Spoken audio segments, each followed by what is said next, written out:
భూభారతి దరఖాస్తులను సత్వరమే పరిష్కరించాలి. Collector T. వినయ్ కృష్ణారెడ్డి ఆదేశాలు. ప్రభుత్వం ప్రతిష్టాత్మకంగా అమలు చేస్తున్న భూభారతి కార్యక్రమం ద్వారా రైతులు సకాలంలో తమ భూ సంబంధిత సమస్యలను పరిష్కరించుకునేలా చొరవ చూపాలని, దరఖాస్తుల పరిశీలనలో జాప్యానికి తావు లేకుండా వెంటనే అర్జీలను పరిష్కరించాలని కలెక్టర్ టి. వినయ్ కృష్ణారెడ్డి సూచించారు. సోమవారం ఆయన వర్ణి మండల తహసీల్దార్ కార్యాలయాన్ని ఆకస్మికంగా తనిఖీ చేశారు. తహసీల్దార్ ఇతర సిబ్బందితో భూభారతి అమలుపై సమీక్ష జరిపారు.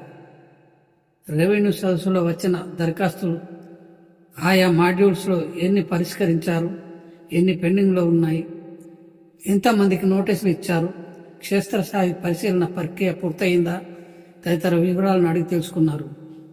క్షేత్రస్థాయి పరిశీలనలో ఒకంత జాప్యం జరుగుతున్నందుకు గమనించిన కలెక్టర్ అసహనం వ్యక్తం చేశారు. 2 నెలల దరఖాస్తులు పెండింగ్లో ఉండడానికి గల కారణాలు ఏమిటని ప్రశ్నించారు.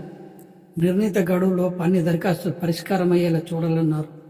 దరఖాస్తులు తిరస్కారమైతే అందుకు గల కారణాలు స్పష్టంగా పేర్కొనాలని సూచించారు.